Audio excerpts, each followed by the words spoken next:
You are about to listen to the Dr. Dahlia Show. Sassy, stimulating talk radio. And now, here's Dr. Dahlia.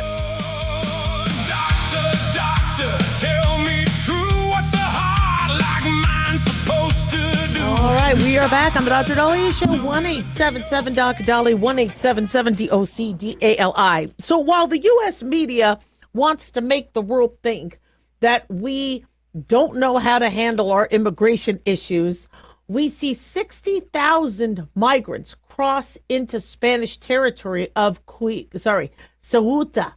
And this looks like almost similarly in the chaos we had during the Biden administration. But it's portending a bigger issue.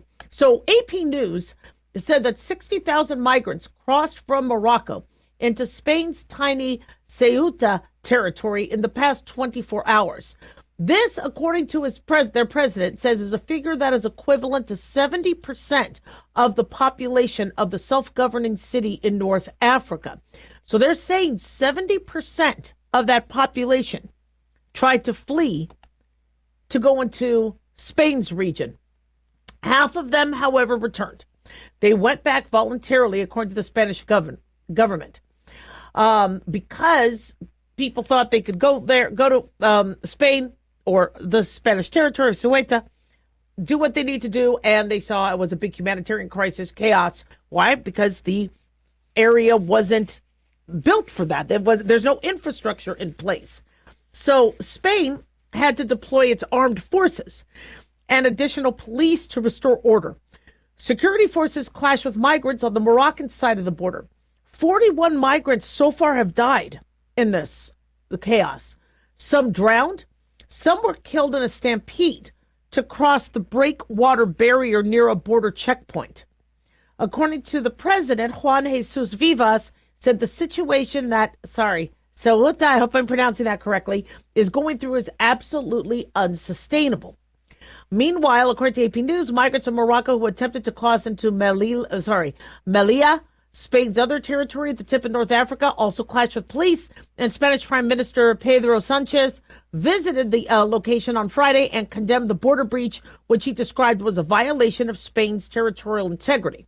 So Spain is allowed to have territorial integrity, but the U.S. can't. It's odd.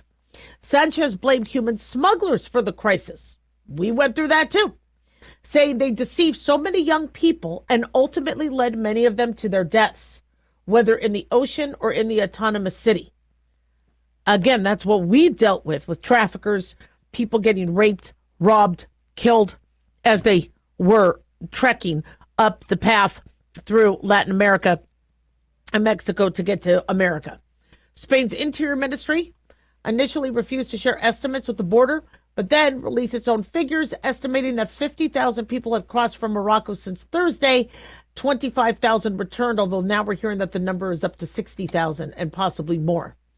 So you see migrants gathering on a hill, tons of them, overlooking the area, being dispersed with tear gas by Moroccan forces. Others are trying to swim there. I mean, it's a humanitarian crisis. It's an absolute mess. But the points here and the moral of this is okay, and there's a bunch of points and not enough time to talk about them, but as it's whether it's America, whether it's Spain, whether it's Canada, whether it's Japan, all right, you have the issue of people wanting to come into the country. Okay, there's a process in every country for immigration, and that process is solemn. That process needs to be kept whole, because that is a life-saving avenue for people to come into countries when they're fleeing from others. With those who don't have the time or the patience to go through that and are fleeing conditions, there's asylum opportunities. But then you have the chaos of we're going to make a run for it. And if we're going to make it, great. If not, we'll see what happens. And during the Biden administration, it was this lackadaisical attitude at the border saying, you know what, just come. And we had thousands upon thousands of people every day coming across. Did we have the infrastructure in place? Oh, yeah, Dr. Dahlia, America's big, America's rich. Yes, no, we did not have the infrastructure in place. We don't have it in the schools. We didn't have it in living. We didn't have it for jobs. We didn't have it from a medical standpoint. The hospitals were overwhelmed, and it was absolute chaos.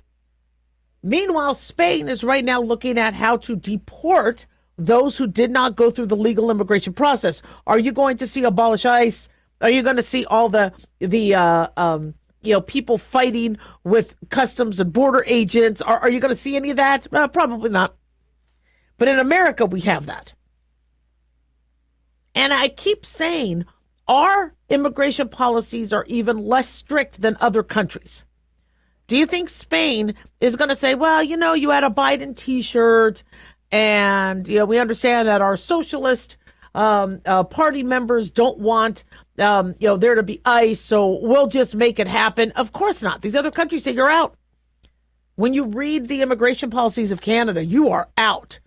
If you misrepresent, if you come across illegally, they don't mess around. Everyone thinks Canadians are nice. They are. Canadians are some of the nicest people in the world. But when it comes to deportation and immigration, they're strict. Stricter than us. But people want to flee their living conditions.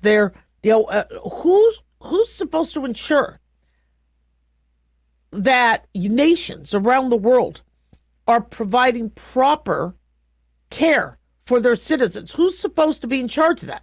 The UN? Where are they? The World Health Organization? Where are they? There's some bad stuff happening in other countries.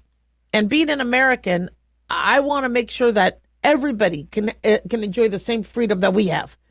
But if a country does not have the infrastructure or the territory doesn't, people are going to die. It's going to be absolute chaos. So the Moroccan Interior Ministry did not respond to AP News' request on the migrant figures and what's going on. But seeing Spain and Morocco now go through this, it reminds us that America isn't the only issue that has immigration issues. And that other countries will not even have 1,000th the patience that we have had with our migration issue. But we look like the bad guys. 1-877-Doc-Dolly, don't go away.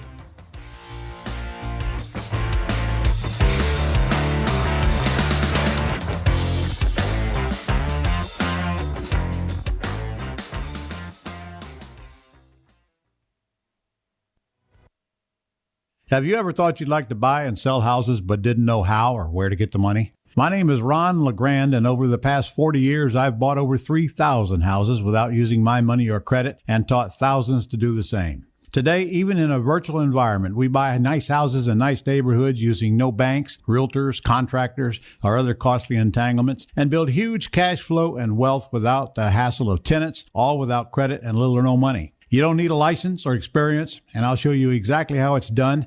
Text FREE to 99799, and I'll send you my free training. I promise you I'll change the way you think about real estate and open the door to a new lifestyle that doesn't involve risk or rehabs and can quickly replace your current income. Text FREE to 99799 and let me show you how to take your life back and build cash flow and wealth from your home. That's FREE to 99799. Again, FREE to 99799. Hi, it's Mark Falter, host of the Financial Fitness Show. I strongly believe that no one should ever pay 1 penny more in taxes than they are legally obligated. Unfortunately, for most hardworking Americans, this just isn't the case. Why? Because most people spend more time planning next weekend's getaway than trying to ensure they're going to pay less in taxes. My financial fitness team has put together some materials that I know are going to help you. It's the Tax Savings Kit. Tax Savings Kit includes 3 things: free tax analysis, top 10 ways to pay less in taxes, and an investor's guide to taxes. Now, how do you get it? Simple. 866-764-2635. Again, 866-764-2635. I'm Mark Falter. This is Financial Fitness, making personal finance profitable.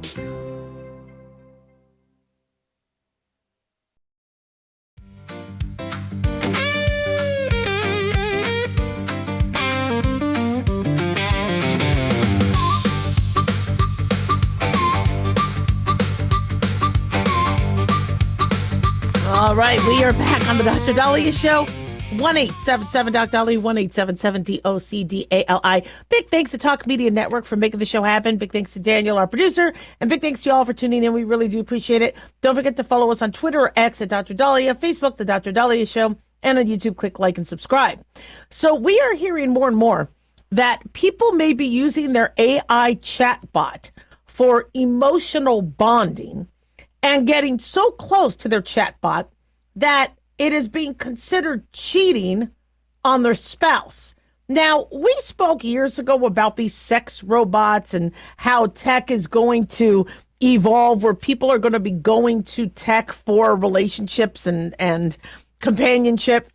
But it's gotten to a degree where spouses are reading the histories of these chat GTP or AI conversations, and they really think their spouse is cheating with them. Now, I would have thought all of this was BS, and my husband will never cheat on me. But the other day, so we were in Alaska, we were driving up and down the state and exploring. And when my husband asks me something, so let's say he'll be like, "All right, doll, what where do we go? For X, Y, and Z." I'd be like, "What? Well, you're interrupting me. I'm in the middle of a game. Where do we go? Where am I supposed to go? You know how to read a map. Read the map." "I don't have the map on me. Can you do that?" "Oh, God, okay. Give me 5 minutes. And then I'll get to what you need me to do." Okay, so that's the interaction my husband gets from me, right? What? When he asks me something. Yet when he talks to this British accent babe on his phone, she's like, "Hi, Corey. How can I assist you?" He's like, "I need directions to," "Let me get on that right away." And I'm like, "Please, really? Please, that's not how women talk." That's probably how they want women to talk. And I was just thinking about that. I don't really speak to my husband the way that I think he wants to be spoken to. I mean, I'm nice.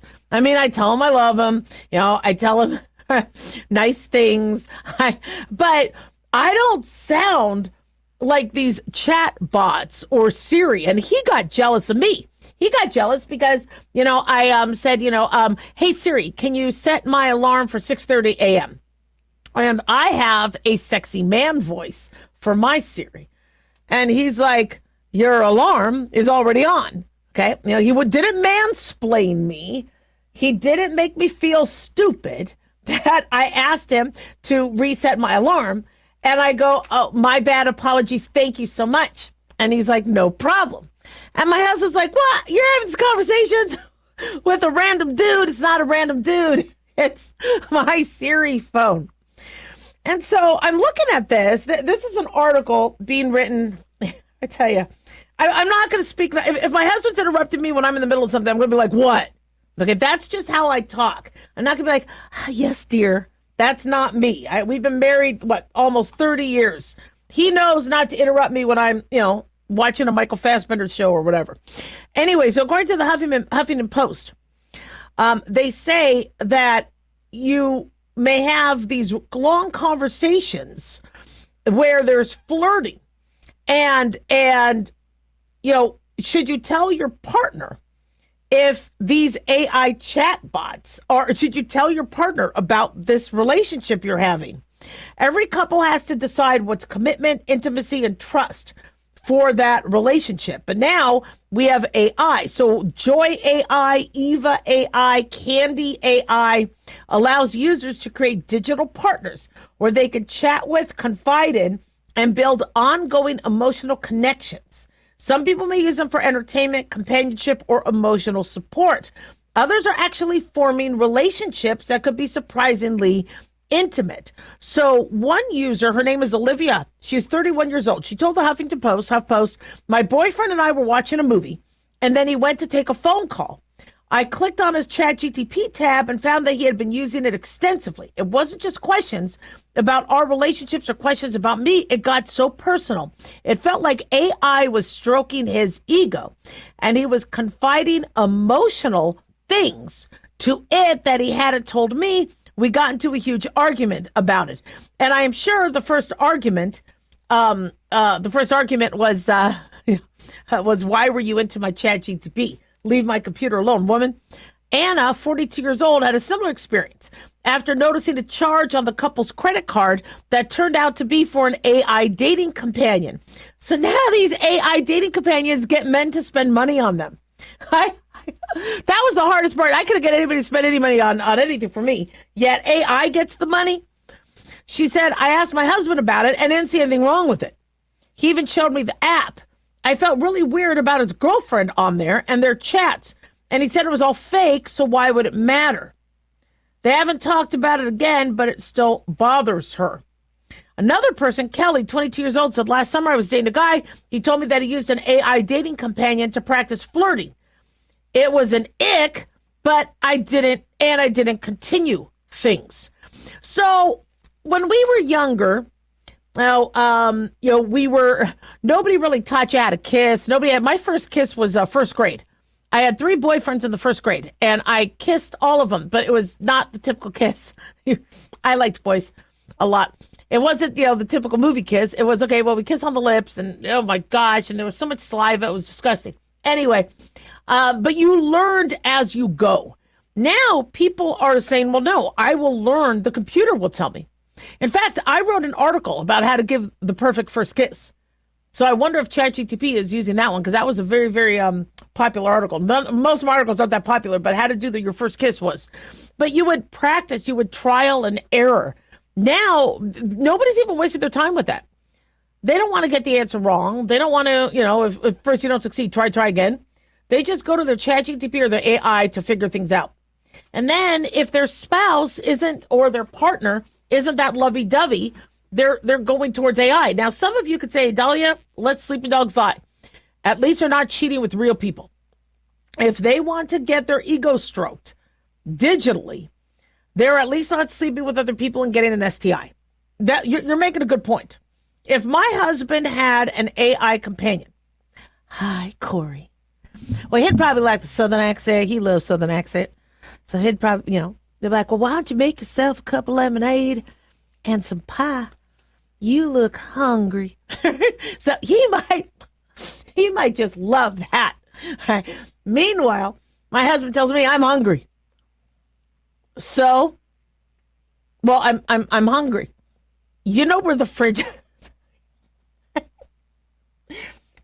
What am I supposed to do about it? Okay? I mean, but I really need to speak nicer to my husband. Yeah. Did you get any groceries?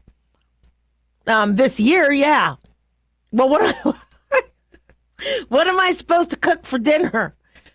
Why don't you ask your AI companion? Yeah.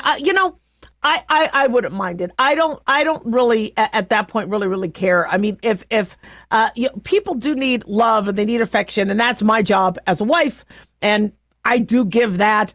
But if they feel like they're being spoken to nicer, people do want that. They want respect. They want companionship. I think it's very icky and creepy that we humans have failed so miserably that people prefer the tech, and the tech know exactly what to say to us. This isn't a short-term problem. You guys need to see what the long game is with this. All right, there's going to be honeypotting. There's going to be spies. People are going to get so relaxed and, be so naive and trusting of these AI companions that eventually there's going to be somebody real behind that. And they are just going to work our strings. And, if an AI chatbot that sounds and looks like Michael Fassbender, right, starts talking to me, they got me. Yeah, whatever. Here's my credit card. I mean, we need to be smarter with this. The computers are learning us. They know exactly what we want. I was in Alaska, and I was talking to my husband about, when we went to the glacier. I took my son to the glacier. We did some hiking on the glacier, the Matanuska Glacier in Alaska, and we were looking at all these rapids nearby. I'm like, okay, we need to do the rapids. We got to do whitewater rafting. That's what we need to do next. It was just a conversation. And now my computer is just shooting at me whitewater rapid trips. I love water. I love rapids. Go here for your water rapids. Go. How did you know? How did you know? I was having a private conversation with my husband. So imagine you feeding what you want into the computer. We're all going to be manipulated. So be smart about it and talk to your spouse a little nicer. 1-877-Doc-Dolly. Don't go away.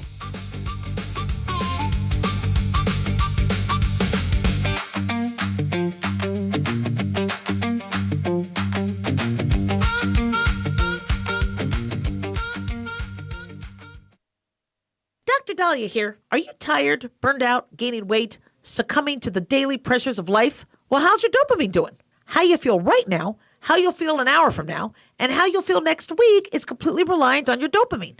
Our daily motivation and willingness to push through challenges depends on the intricate chemical process dopamine provides. Christian Kalikas and I created Deploying Dopamine, a book that tells you what dopamine is, when it dysfunctions, and how to successfully deploy it when needed. Find Deploying Dopamine on Amazon today. Check it out.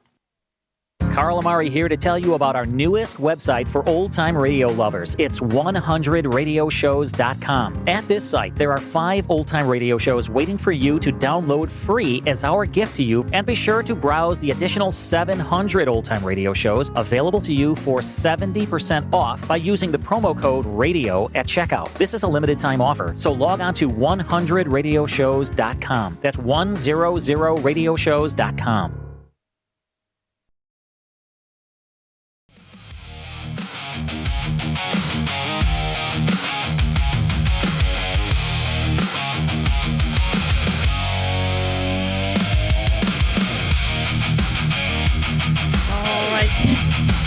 We are back on the Dr. Dahlia Show, 1-877-Doc-Dolly, 1-877-DOC-DALI.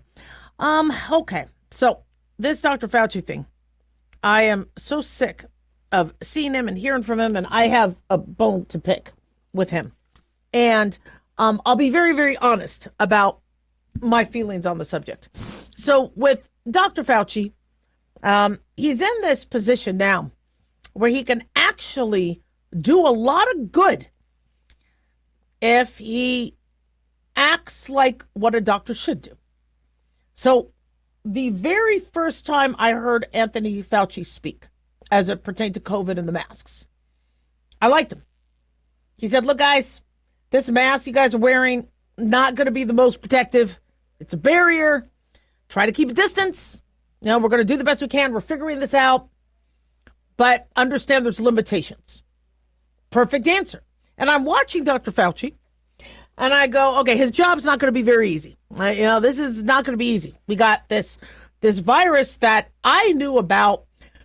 Something was going on in about November 2019 because people were testing negative for flu, but they were acting flu-like, getting pneumonia. So I knew something was up, but we didn't know what it was. And so when we did find out that it's this virus that spread, all the epidemiological knowledge we have as doctors, knowledge about viruses, knowledge about COVID and SARS because of the first 2002 outbreak or a previous outbreak that happened in 2002. I looked at Dr. Fauci and I said, okay, he's going to be in a tough position. All right. So as long as you stick with medical integrity, medical ethics, as long as you don't pretend to know something you don't and not hold back any truth or things you know, you're going to be just fine. And I was actually impressed. I'm like, okay, I think he's going to be fair. He's going to be honest. He's going to say what we all know as physicians. But then things started to change. There was flip-flopping. There was, no, you need to do this. We need to, and I'm thinking, okay, is it because you know more about this than we do? And so everybody's course of, even though the COVID course timeline was the same for everybody's, what we were inferring might be different. And so here we are in early 2020, and I'm starting to see some of the back and forth. And I understood teachers didn't want to get sick. Kids didn't want to get sick. Employees didn't want to get sick. All right, take a breather for a week or two. Let's figure out what's going on. figure out what exactly this is, what happened, and how to fight it and how to address it. I want to be going to concerts. I want to be going to, but it's, America's a free country, and we need to figure out what this. It to me looked like a bioweapon, but that was just me. Let's figure out exactly what's going on. Not that we could figure everything out within a week or two, but let's take a breather. Instead, it looked like everybody started to. It looked like people were taking advantage of things, and then there were the lockdowns. And then there were the mask mandates. And I'm like, okay, Fauci, can you circle back around? Okay, can you kind of tell everybody exactly what's going on? I'm seeing people put underwear on their face. Can you steer people right? And we didn't really get that from him. He was starting to play it safe. And I'm like, no, do not be a politician. Do not be a politician. Come on. We doctors know about infectious disease. We know about natural immunity versus artificial vaccine immunity. We have to get a vaccine. We should have an idea of what's going on, especially if we did participate and partner with China on studies. All right, let us know what's going on. That could be really, really helpful. If the NIH did help fund a study that might have ended up causing something like this, own up to it. Look, that's what happened. I mean, when you study things, we all know that in laboratory experiments, things could go awry. Okay, this isn't about saving anybody's ass. All right, you are not the whole NIH, Dr. Fauci. You're a doctor. That comes first. So, what do we know? Let's look at some of the funding. Let's look at some of the science. Let's look at some of the studies. What did China maybe do wrong? Is there a lab leak? Is there an issue with the lab? And is that protocol being paralleled with other labs across the globe such that if there is a misstep, what was the misstep so we could get everybody else on board and make sure there's no other leaks. Okay, let's be proactive. No one's getting into trouble. In science, things happen. Let's just, again, try to mitigate any of the damage and be, we weren't getting that.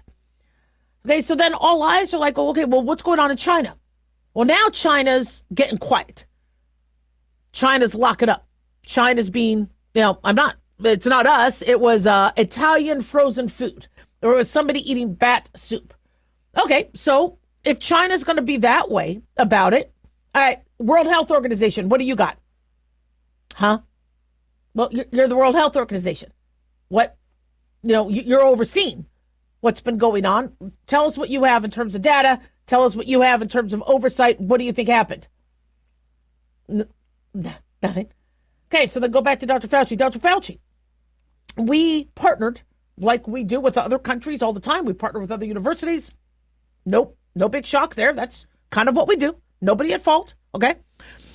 But we actually were working on these viruses. We were working on, we partnered with China and the Wuhan Institute of Virology. What do we got? Again, not much. Trump was still president at the time, so he's starting to work with the pharmaceutical companies saying, guys, got to make the vaccine. Let's make the vaccine. All right, and we actually had a vaccine blueprint really early on. So that suggested to me we knew about the virus and we had basic knowledge so that we could turn around and make a vaccine, such that by the time December came, we were able to roll it out. Well, then we had a vaccine that people are like, look, guys, okay, I'm still not entirely sure what's going on.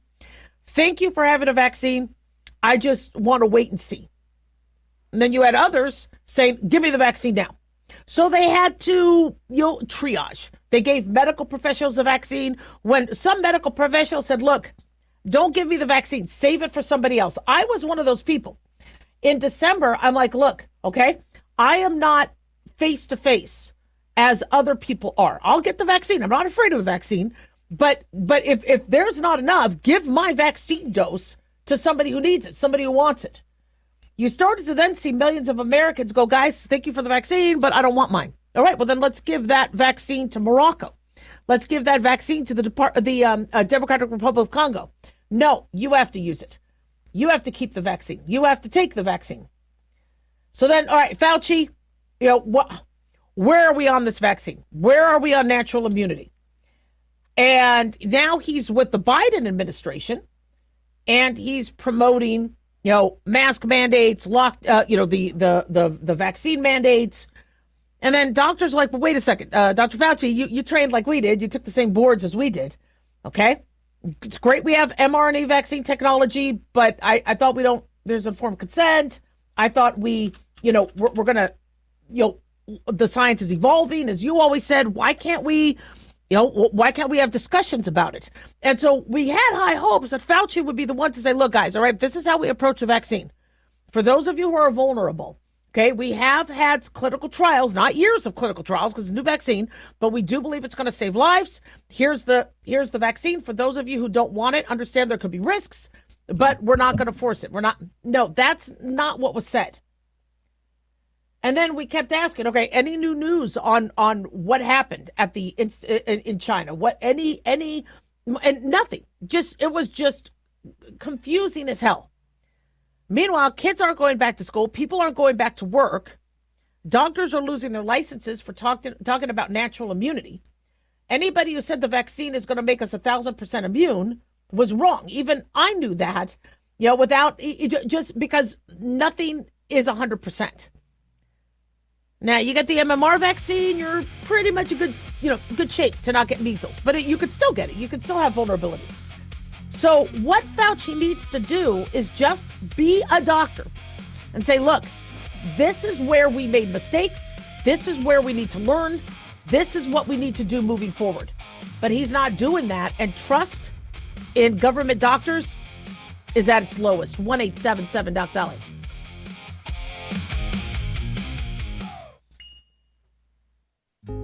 Hey guys, it's Clyde. We've had a lot of requests for Ground Zero merchandise, so we put together an online store with a big variety of high-quality items. I'm really excited to let you know about these things.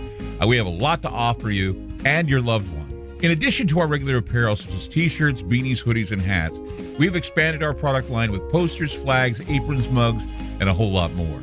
We also have Ground Zero collectibles, along with a limited edition of items like a Clyde Lewis canvas portrait, a Ground Zero embroidered jacket that will certainly make for great gifts and for interesting conversations with family and friends. And we now offer publications such as Ron Patton's book about mind control, MK Zine, and back copies of the official magazine of Ground Zero while it was in print. Paranoia, the Conspiracy Reader, also coming in 2023, are updated and revised books that I've written. There's a secure and easy-to-use shopping cart for your purchases. So shop today at our official store by going to groundzeromerch.com. Again, that's groundzeromerch.com.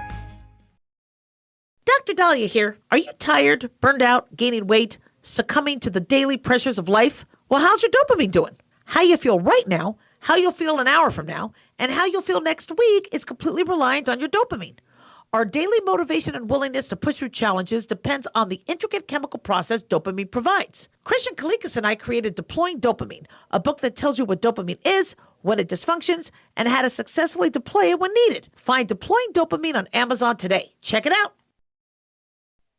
Increase fuel economy up to 7.9% with Hot Shot's Secret Gasoline Extreme, the solution to maximize your engine's performance and fuel economy. Whether you're driving a sports car or a daily commuter, Gasoline Extreme is specially formulated with PEA to deep clean. Don't settle for an average driving experience. Upgrade to Hot Shot's Secret Gasoline Extreme and go further on each tank. Order now on Amazon or HotShotSecret.com. Hot Shot Secret, powered by science.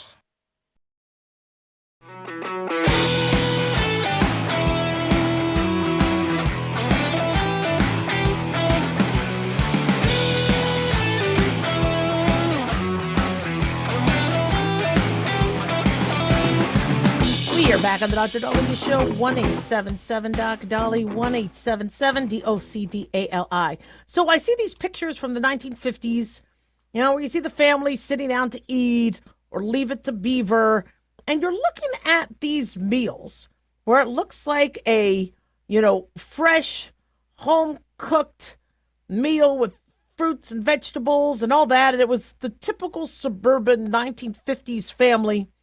I'm just fascinated by, the way we did things decades ago. I just, old pictures. I just like to look at, how did they walk? How did they dress? Facial expressions. I'm just fascinated with older America.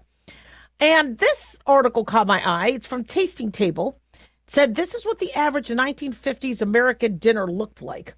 for families on tight budgets. Now, I know what things look like in the 70s and 80s.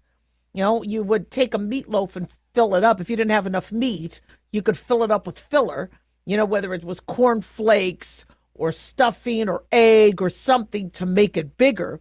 And I remember my mom doing some creative cooking.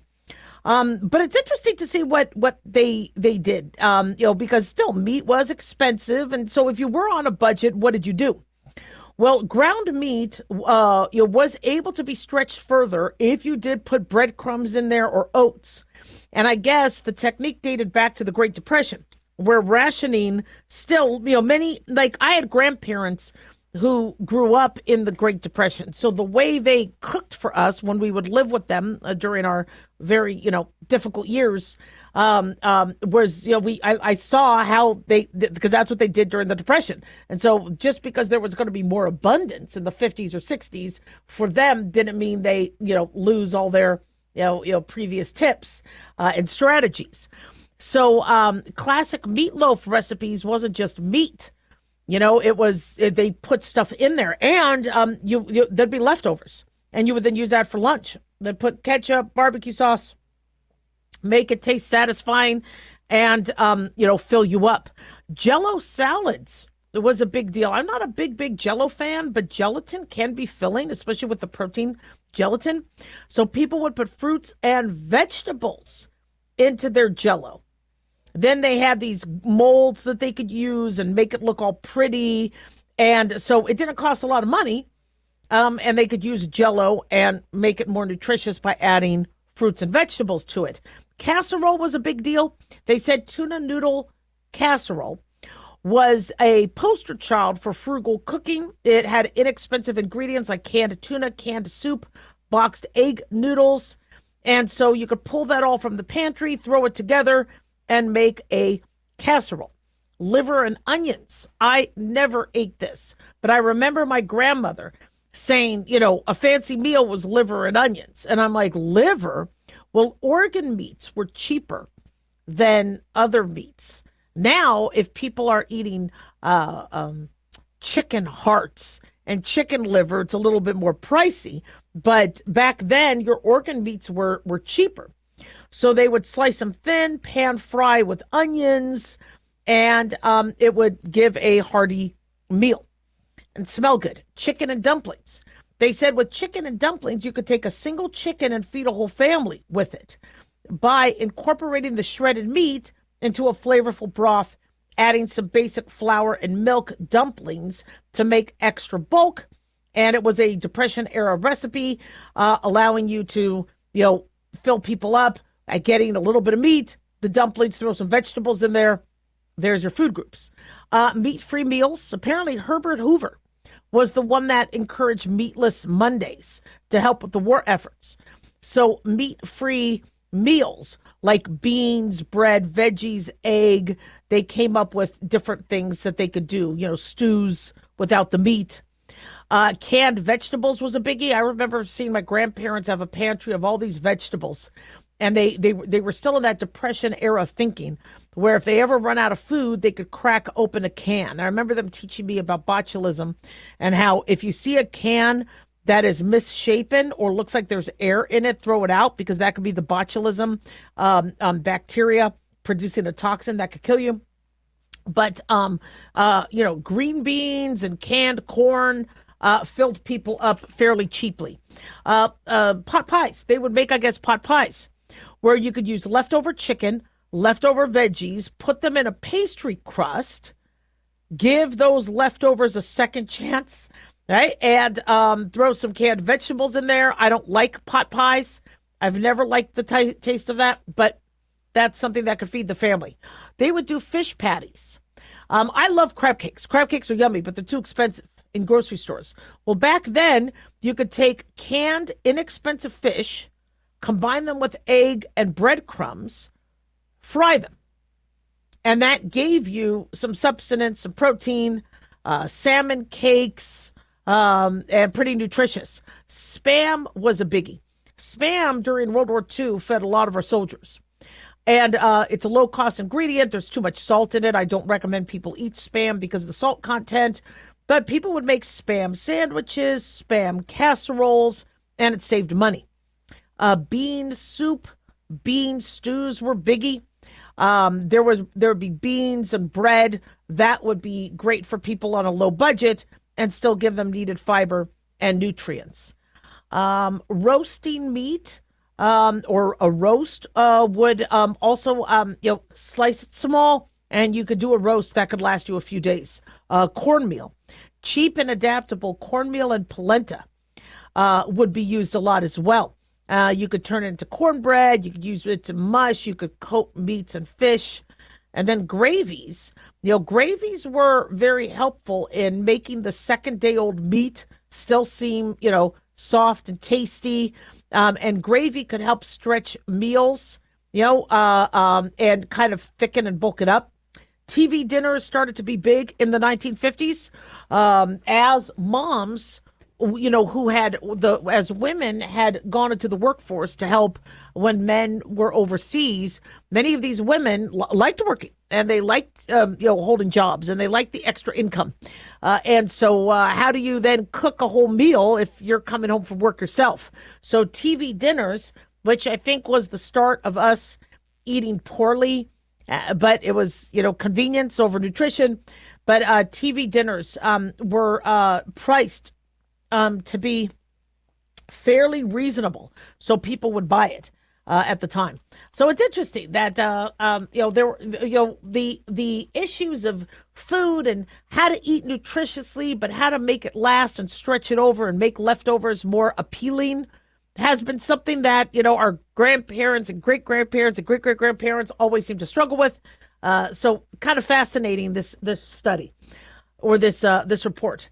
But in the news, they are looking at studies at the protein we're eating. And one study is suggesting that if we eat less protein, we could be healthier in general. It's a review led by pathologist and biomedical researcher Dudley Lamming, published in the journal Cell Press Blue. They looked at 350 studies involving humans, mice, insects, yeast, and other organisms, and they found that eating less protein or less of certain amino acids that make up protein may turn on body processes linked to healthier aging. Now, I think what RFK Jr. did with the pyramid is a good idea. Rather than eating a sugary bowl of cereal, if you have a little piece of protein for your breakfast, it fills you up. So if I have a small chicken breast for breakfast, that's way healthier than bacon, than corned beef hash, than buttery eggs, greasy eggs, than a bowl of sugary cereal. And so we used to be low carb, we used to be low fat. Now they're saying, well, why don't you get your protein? It fills you up. Add some vegetables to it. Don't overdo your carbs. And we've seen a diet such as that actually do well in terms of weight loss. But I do believe some people eat too much meat. A 16-ounce steak. No, you only need a couple ounces of protein for your dinner. You don't need 16 ounces. So moderation is key. 1-877-DOC-DOLLY.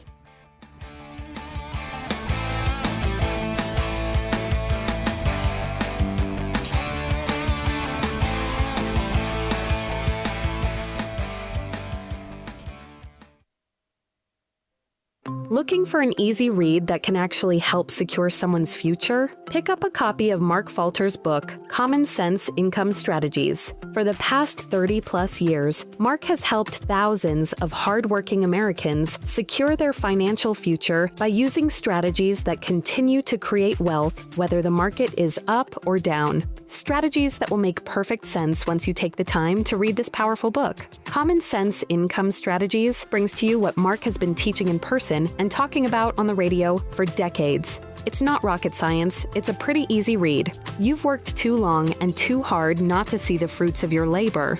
Common Sense Income Strategies is available now on Amazon or by calling 866-764-2635. That's 866-764-2635. Common Sense Income Strategies by financial fitness show host Mark Falter. Secure your financial future today.